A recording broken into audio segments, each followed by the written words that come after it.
কেউ কোনো কিছুতে দক্ষ বা অদক্ষ, অর্থাৎ পটু এবং অপটু, এ ধরনের কথাগুলো ইংরেজিতে কিভাবে বলবে? গুড অ্যাট ব্যবহার করে তোমাকে এ ধরনের কথাগুলো বলতে হবে। মনে রাখবে, যদি গুড অ্যাটের পরে তোমাকে কোনো ভার্ব ইউজ করতে হয়, অবশ্যই গুড অ্যাটের পরে যে ভার্বটা ইউজ করবে সে ভার্বটার সঙ্গে তোমাকে আইএনজি যুক্ত করতে হবে।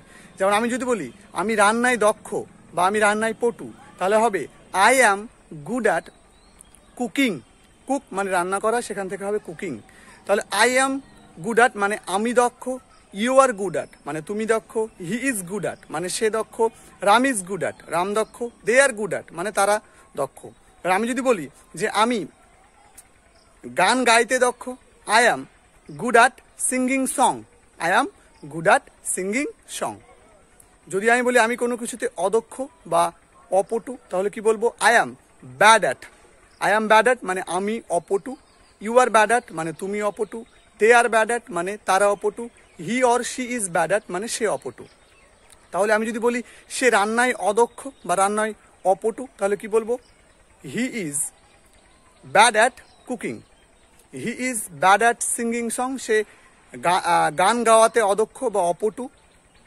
আবার ধরো আমি বললাম যে আমি অঙ্কে দক্ষ বা আমি অঙ্কে পটু, I am good at mathematics, তখন কিন্তু তোমাকে যেহেতু একটা নাউন উল্লেখ করছো, তখন তোমাকে বলতে হবে mathematics. I am good at mathematics মানে আমি অঙ্কে দক্ষ, I am bad at mathematics মানে হচ্ছে আমি অঙ্কে অদক্ষ। আমি যদি বলি I am good at history, তাহলে আমি হিস্ট্রিতে দক্ষ, I am bad at history মানে আমি হিস্ট্রিতে অদক্ষ। তাহলে দক্ষ অদক্ষ অর্থাৎ পটু অপটু এগুলো দিয়ে খুব ইজিলি তোমরা সেন্টেন্স গঠন করতে পারবে আজকের পর থেকে। ধন্যবাদ।